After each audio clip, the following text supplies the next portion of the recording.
Okay.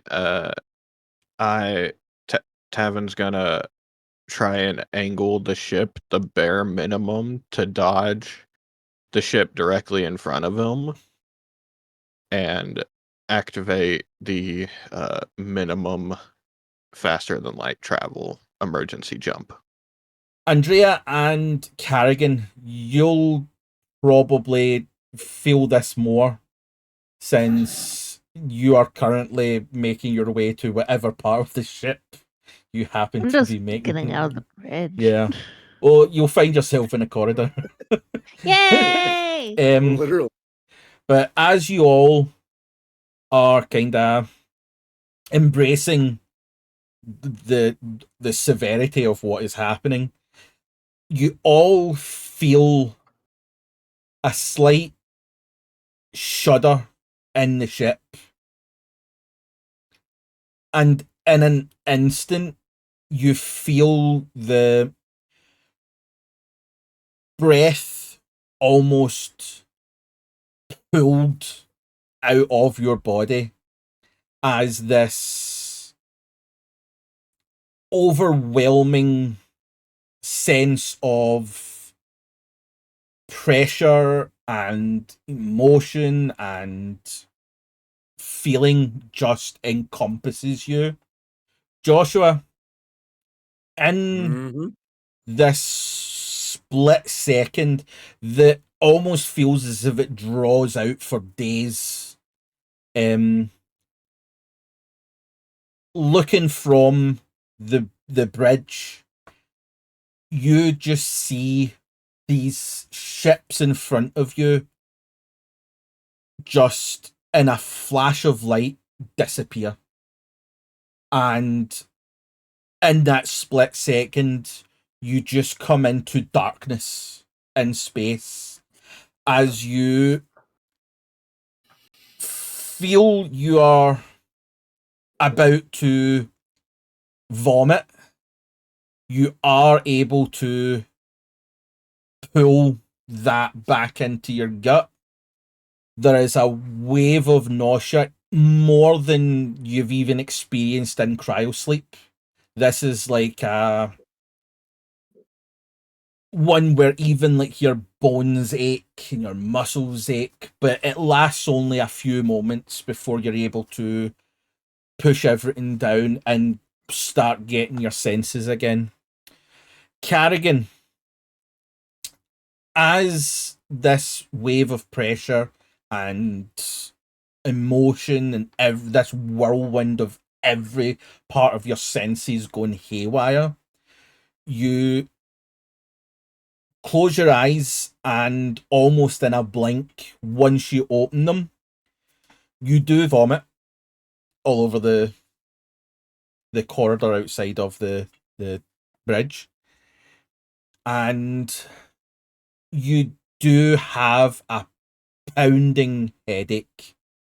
Like, this is almost on the cusp of a migraine, but it is a very, very bad headache that you can just feel right at the crown of your head. Tavin, sorry. You also vomit, and the effects of this whirlwind kind of rocked momentum kind of lingers with you, where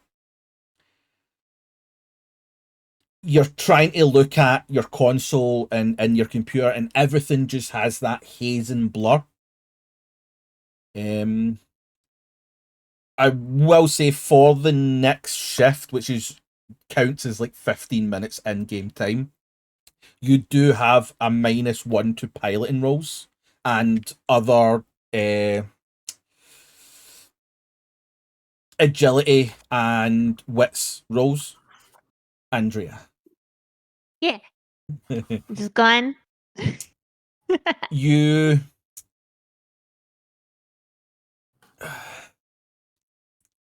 actually, not Andrea. Carrigan.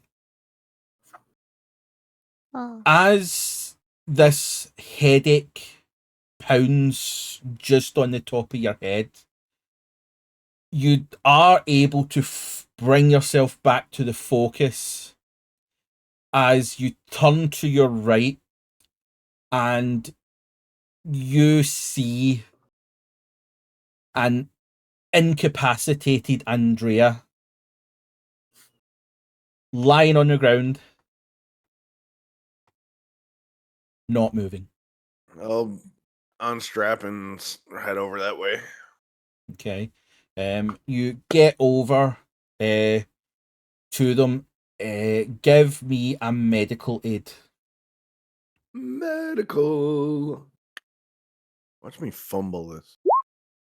2 successes. Okay. You check for breathing to confirm, and Andrea is not breathing. You check for a pulse, and there is a very faint but weak pulse. I don't have a full setup, but I do have I've got a med kit, so I'll probably get her run through like the course of like drugs of what I got. So probably like anything anti-inflammatory to bring whatever potential swelling down, check her reflexes and neural response to like stimuli. And if none of that works, then it's just keep her alive until we can get to the base. You do use your med kit. You look over, put in what you feel is required, and nothing happens. Pulse is still faint, still not breathing. As the scan or the pod does its kind of biosensors and metrics and stuff like that, you do get the information that this was not a brain injury, but the computer does state that Andrea has suffered a heart attack. And immediate medical attention is required. All right, treating a heart Okay. attack. So because I'm following him, I take it that I also got the information. Yeah, about the you'd heart be able attack. to see. I'd be relaying it as I'm getting it, but I'm like focused on her. I would like to, first of all, hey, so this is from the FTL Jump without any fucking warning or, being told to sit down, just letting us walk the fuck out of there and jump into FTL. Yeah. Cool. I'm going to walk to the bridge. Well, I'm not going to walk to the bridge. I'm going to run to the bridge. Evan will wipe off his mouth and say, yes, Carrigan. How far away from a station, any station with medical? Tavin, Pulling up my map. As you kind of put your stuff in, the closest star system is the Nebulae system, which you do know does have a planetary system that has trade routes in and out. So you can kind of assume they would have medical facilities there. Like making a rough estimate, how long would it take to travel there outside of FTL? Outside of FTL, you're probably talking about 25 days. I'm going to walk up to him. And I'm going to say, next time, give some fucking warning when you know people are walking around. And then, Game Mother, I would very much like to punch Tavin in the face. I'm gonna look at him. Answer and make it short. Do you know CPR? No. Okay. Here's what you're gonna do. You're gonna pinch your nose, tilt their head back, and you're gonna breathe in her mouth 2 breaths, take a breath, wait, 2 breaths. I'm gonna run over here. I'm gonna make a real quick thing, and then I'm gonna come back. And then as soon as I get her breathing again, we're gonna throw in a cryopod. 2 breaths, take a breath, 2 breaths, take a breath, go. And I'm gonna run over to the busted pod, and I'm gonna try and see if I could pull the monitoring panel, the busted monitoring panel, and try and see if I could strip the wire and get a little sparky spark. Okay. Jamie begins to do what you've told him. From what you can see, again, for it being first time trying to do in a panic situation, seems to be fine. You are able to get across, rip out the panel, rip out the wires. Between you and Jamie giving mouth to mouth, you giving compressions. Things just aren't working, and you kind of get this feeling of your duty to protect those around you, and you subconsciously push Jamie to, not aggressively, you don't shove him to the ground and injure, but you push him out the way, and you begin taking over every aspect of it. And by the time, Joshua, you walk back into the room, Carrigan has Andrea back at a stable but still not out of danger pulse, and has faint breathing back. Carrigan and Joshua kind of breathing heavily, kind of not as panicked as was during that ordeal.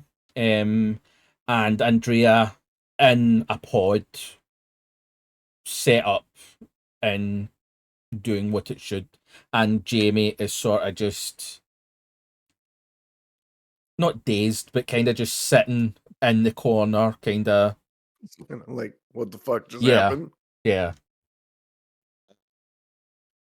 Tavin, when he walks in, is going to say, all right, we're plotted to jump to the nearest station, but everyone needs to get in cryo sleep. All right. Oh, Get and Jamie Carrigan, settled in. no warning would have helped. She had a heart attack, didn't bang her head. Strapped into a chair, she still would have had a heart attack.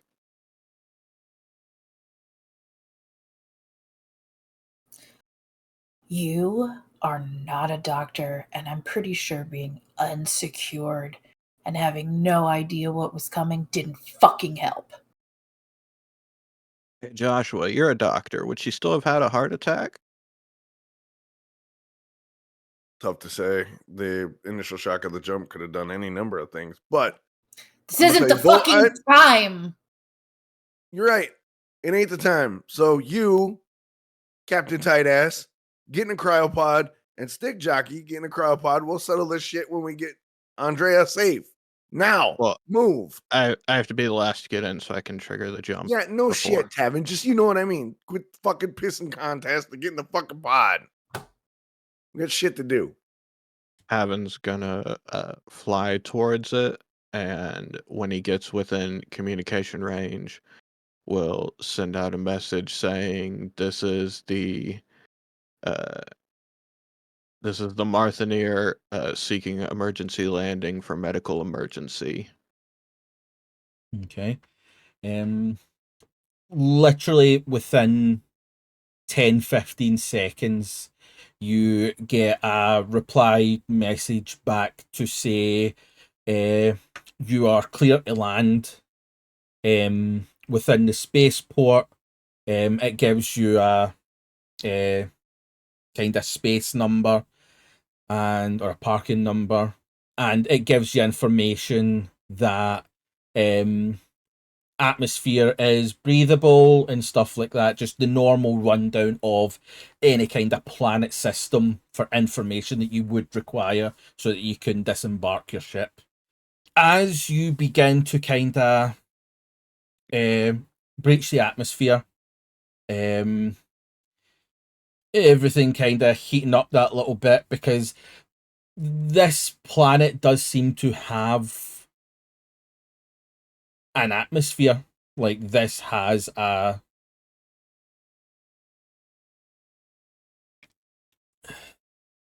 an Earth-like quality.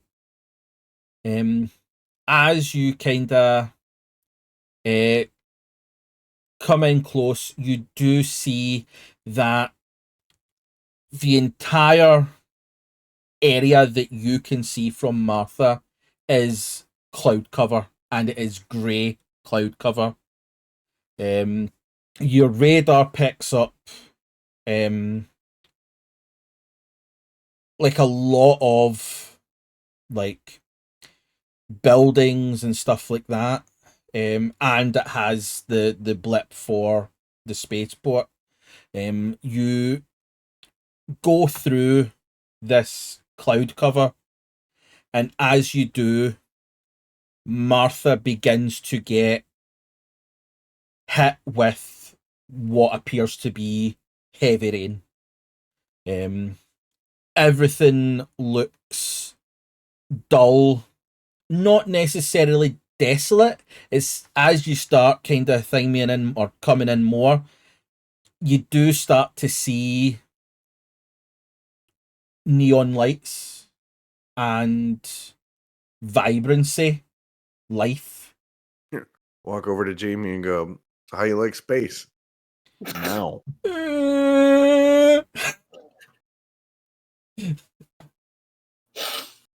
You'll get over it, kid. Then he Walk just over to sort of Carrigan. rolls over. Walk over to Carrigan. How you feeling? Fine. Did we get Okay. her somewhere? Yeah. Med staff got her. They're going to transport her. Give them the rundown of her condition. We'll Good. be able, I'm going to head over there shortly. I just wanted to make sure you Good. all were all right. I'm going to start to crawl out, but I want to grab Joshua's arm. Just help her up. Get your dude under control, man. Yeah, I will. You got to work on your anger issues, though.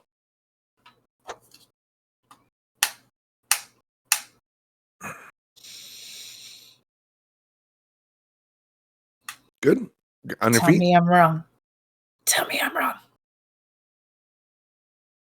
I don't know what happened. All I know is something happened between you two, and we'll deal with that as soon as we get Andrea taken care of. Carrigan, Joshua, as you kind of get to the front door, it's quite a... I mean, you've seen it before, but it's a rare occurrence that you've been somewhere where it happens. But it is hoofing it down. This is like the rain is almost bouncing back up to the sky. It is just a heavy downpour with a dull, overcast sky that just seems to stretch. As you go out, you do see that in many different spots, there's almost like a kind of rain covering, almost like this is a normal occurrence. As you both walk in, lying on a bed, unmoving, is your crewmate, Andrea. And as you both sort of go in to our bedside, one of the nurses does pull back a curtain to give you privacy as Andrea sits up and gives a hello. Hi. Welcome back. What happened? You died. Oh, Well, technically you didn't die, but you know. well, yeah. Huh. How do I put that in my report? Damn it. Just write, I died. Suffered Yeah. cardiac arrest after an unannounced FTL jump. Are you okay, Carrigan? No. Oh. They gave me some jello. Do you want it? No. You eat your jello. Carrigan's a fruit cup kind of girl.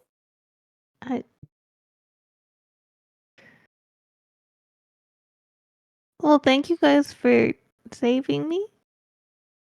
I'll build a company later. Yeah. I mean, if I died, then they probably would have charged you for lost equipment, and that would be kind of, not great for you guys. And so I'm glad that you guys don't have to deal with that. Yeah. Losing equipment's not things I like to do. Well, no, but yeah. So, Where are we? Planet I have no- Scotland. We're talking about Zero Chill Carrigan. I get you're uncomfortable. I get you don't like the situation. Oh, I'm Fuck, totally I don't want to. comfortable. I don't fucking want to be here either. No offense, Andrea. I Oh, don't it's want to be fine. sad. I I don't want to be understand. saddled with a Weyland-Yutani leash, sent out in the middle of fucking nowhere to investigate a situation that they could have easily sent the fucking crew to look into, but they sent me, the wonderful person that I am. I don't disagree You- with that. I don't disagree with that at all, Josh. But I am fucking start this. And no one, and I mean absolutely fucking no one, including up to my Uncle John, who apparently you know, is going to talk to me so disrespectfully, repeatedly. That's fair. I'm just saying, like, can you just dial the fucking badassery back about 2 notches so that nobody is like, fuck, it's the cops, man. Joshua, how do you know her, Uncle John? He was in the military. I was in the military. He was in charge of an operation. Went sideways. He somehow came out looking good. I didn't. And I sort of shit on his Wheaties one day. And it didn't go so well for me. You probably deserved it. Oh, he did. Trust me. Trust me. The operation we were on, I didn't have a choice. And somehow, he was a lieutenant back then. And when shit hit the fan, he panicked like a fucking toddler having a fucking temper tantrum. And if it wasn't for the decisions I had to make, he wouldn't be alive. But that didn't go in his after action report. None of the shit I did or sacrificed went in the after action report. All it was my brilliant command decision led to a fuck up by an operator in the field, even though that operator in the field did all he could to save your fucking bacon, not your bacon, his bacon. But that's neither here nor there. He's a political officer at best. I don't And disagree. he shouldn't be in the position he's in. And he wouldn't be in the position if it wasn't for the actions of me and my spotter. Just out as you walk into the corridor, out the corner of your eye, you kind of sense a shadow just abruptly stop. Joshua, you also hear this as the individual goes, "Oh shit, it's the cops." And as you look up, you see your old friend Lee begin to run. I'm running as fast as I fucking can after that fucking weasel. He is going to send a message to the station, which I'm blanking on the name of, that we were trying to get to, Novgorod, to Jamie's father, saying, "Hey, this is Tavin, your dumbass son, stowed away on my ship. I will be sending him back on a transport ship that I will tell you what it is in a bit, in a different message." He's an idiot. And then Tavin is gonna get up, go kind of like grab Jamie by the scruff of his shirt, drag him out of the ship, and try and go find a transport ship that he can, like, that is going towards Novgorod, and be like, "All right, get on." And I'll throw him on the cheapest fucking thing too. He's not getting first class transport. For the 100, you're probably talking about 3,000 credits. Jesus Christ. A lot of Oh, travel no. for 0 cargo. God damn it. 1 person. That's 2 transporters. All right, well, I'm not spending that much money. All right, well, kid, unless you got 3,000, get back on the ship.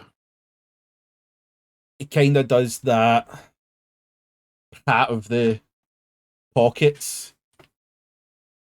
I don't have anything. And with a smile on his face, starts trampling off back to Martha. I will go back to Martha, send another message saying, "Never mind, it's too fucking expensive. You're gonna owe me credits for getting your son back alive to you because he's a fucking idiot." You do find this somewhat dingy, but still neon light signage of Riley's bar.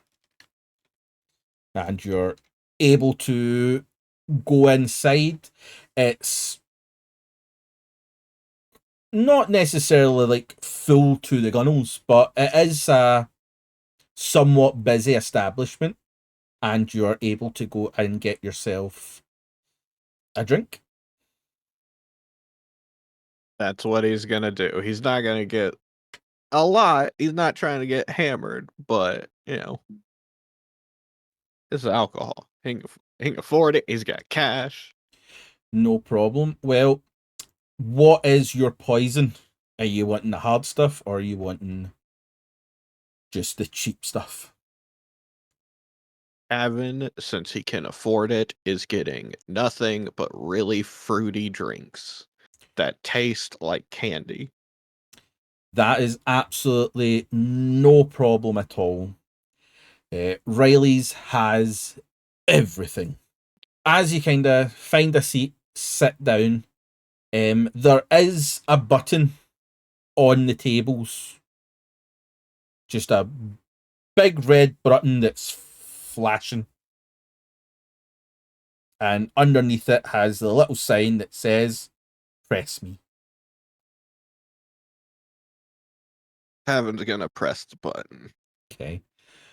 Within about 10 seconds, this little 3-wheeled robot approaches your table, and on the kind of face, it just has every drink that is served at this bar, and you're able to click as many as you want.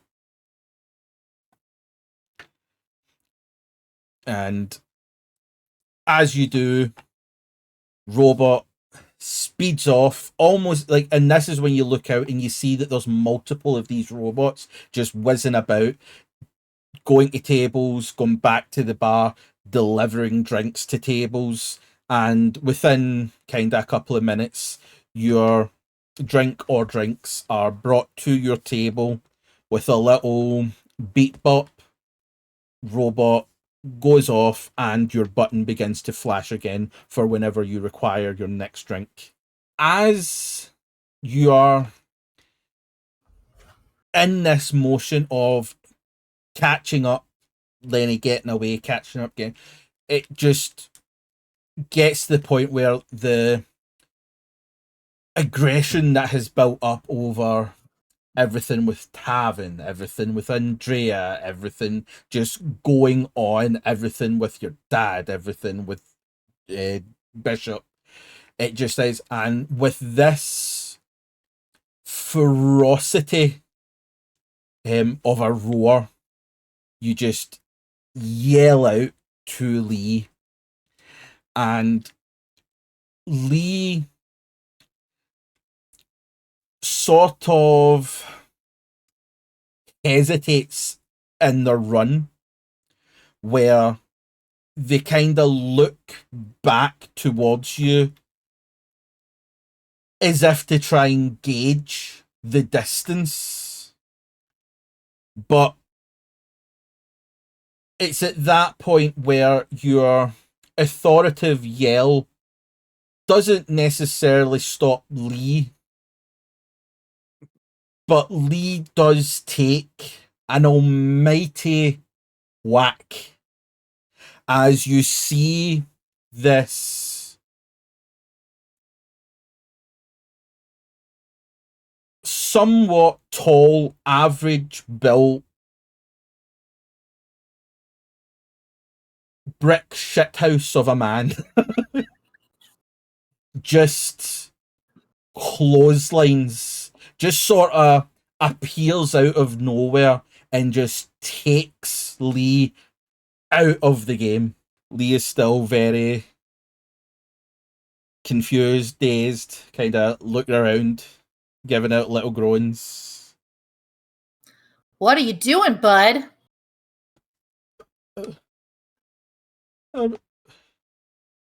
Why are you here?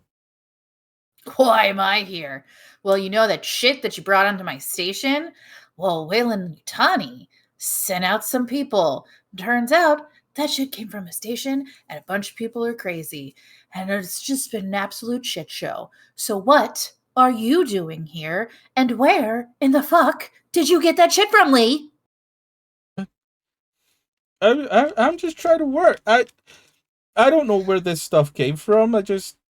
You don't know who gave it to you? No, it was just some people that needed it transported. What people? I don't know, they were just mysterious and shit.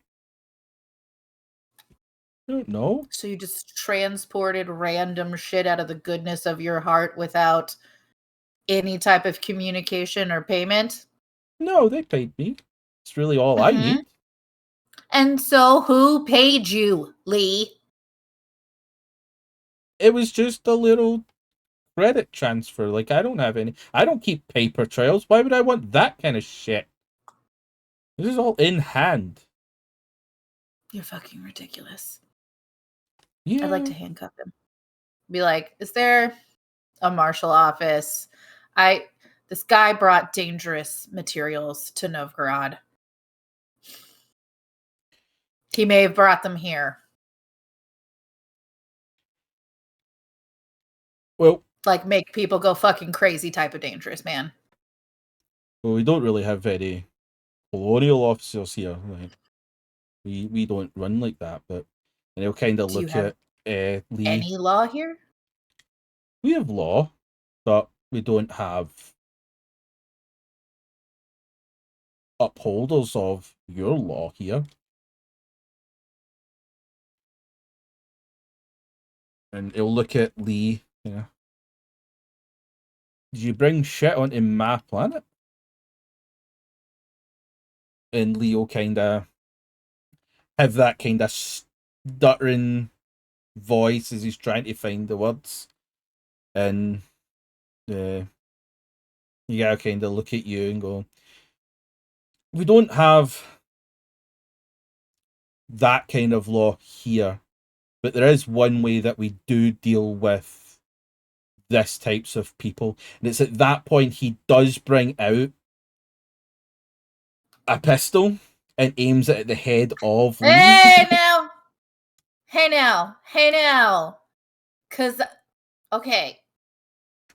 I need him because I need more information from him. So could we make a deal? Can I take him back to the ship that I'm on and promise to secure him there and you won't shoot him and I'll take him off of your hands? Could we work that out? As you say that, and the guy kind of listens intently, and as he pulls his trigger and nothing happens, he gives a slight smirk to you and goes, "What kind of people do you think we actually are that would just shoot some random person for whatever reason? We've got somewhere that you can stick him if you do in fact want to take him with you, but as much as he's wanker, he's kind of harmless."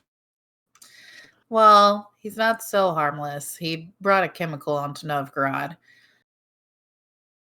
Like I need to know more about this chemical, and I kind of need all the information I can get from him. Plus, he's a massive pain in my ass on a good day. What kind of chemical are you talking about? Oh, I forgot what it was called. Black sticky shit makes people go crazy. And eventually kills them. Sometimes they kill themselves. We're not entirely sure why. We've seen 2 kill themselves. Yeah. Kind of makes the skin go grey. Yeah. Very sweaty and sticky. Yeah. You familiar? Oh, it's been through quite a lot of places out here. Quite surprised that you're only just finding out about it at your neck of the woods. Let me ask you this. You're on a ship. And you're surrounded by 6 USCMC ships. You gonna threaten to vent their captain? Was he being a dick? He was being a Marine. Same thing. Probably. Andrea nods aggressively when he asks if he was being a dick. Well, there's a caveat to that. If Bear knew who it was, he would definitely threaten to space him. With 6 ships? Yeah. Bear would threaten it. I could guarantee You know, it. John Bishop as well? What a fucking asshole. Yeah, I would have vented him. What a happy family we seem to be. You don't know Sean Mackenzie, do you?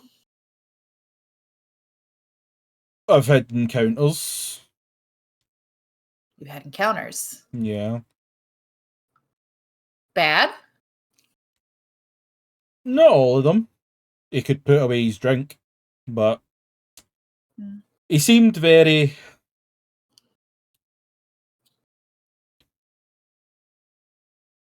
Funnily enough, he seemed very curious about the exact same chemical that you came here looking about. Has he been here recently? Not recently. Probably within the last 50 days? Oh, not in the last 50 days. We're probably talking about 8-9 months ago. And the last few recent times that he's been coming, he's not been as dickish about everything. He's retired now. Or at least he says he's retired now. You can't decide if he actually retired because he was forcibly retired or if he just said that to, I don't know. piss off his only daughter. Well, I do remember him talking about something that had went down, because again, we used to talk in kind of business capacity or official capacity, and then he did say that something had happened and he was no longer in the kind of correspondence and stuff, but that didn't really stop him from coming to get his information. Go into the cargo where the body is still hanging and lower the body. Is it moving at all as he walks No. towards it? Nope. Okay. It is just the only movement is the sway, but there's no movement from the body.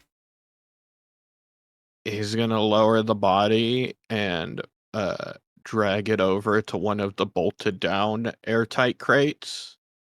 Okay. And stick the body in there to secure it. How you and Josh know each other? Sir, you said a bunch of crazy things that you would prefer to be called. So I guess we're going with General of the world. I'm not gets going to call him that. I'm not going to call you Fun that. idea. Well, I'll let you into a little bit of a secret that he will not like. But I met him when I had my sight aimed between his fucking eyes. Kind of not surprising. Yep. That's what happens when you're on two different sides of this shitty universe. But Tell the whole story, Bear. felt sorry for him. He's pissing shit-stained trousers, tears streaming down his face. Oh, it was a mess. It was like snot and everything. I thought, I can't kill this. It's like killing a baby goat. Specifically a goat. Yes, baby goat. Okay. That's what you're going with, Bear? That's what you're going with? Yep. That's what I've been saying for the last 20 years. That's what I'll continue to say. Piss and shit stained trousers? The good thing that comes with Weyland-Yutani is you can take their shit and they don't really notice. This is true. Mm-hmm. Like, It's one of the perks of the job, honestly. it really is. You just... As long as you fill out the right paperwork and like put in the right things to say that didn't show up or whatever, you just can take it. You fill out paperwork? Let me ask you a question. Can you get weaponry through these forms? See, that's where you're fucking up. At that point, he brings out a pistol and puts it on the table in front of you. Goes, can you get any of them? I don't think so. I have to go to outside sources to get weaponry. I'm not for weapons. See, that's where you fucked up. They're even easier to get a hoodie without a paper trail. What? And he is going to slide that weapon towards you as you now have access to a gun. As you are all walking along along the street, Mac is kind of leading you along. These are kind of just back and forth conversation about stuff. He does let you know that the planet you are currently located on is planet Alba, and the settlement that you are in is called New Glasgow. Called it. And as you are walking along, he's telling you about this bar, Riley's, and how it's the best bar in the place. You can get any alcohol that you want. There's a lot of other consumables. And Carrigan, you are stopped in your tracks as you recognize the figure that is standing in front of you as Mac stops and looks, and you all look. Carrigan, you are face to face with your father.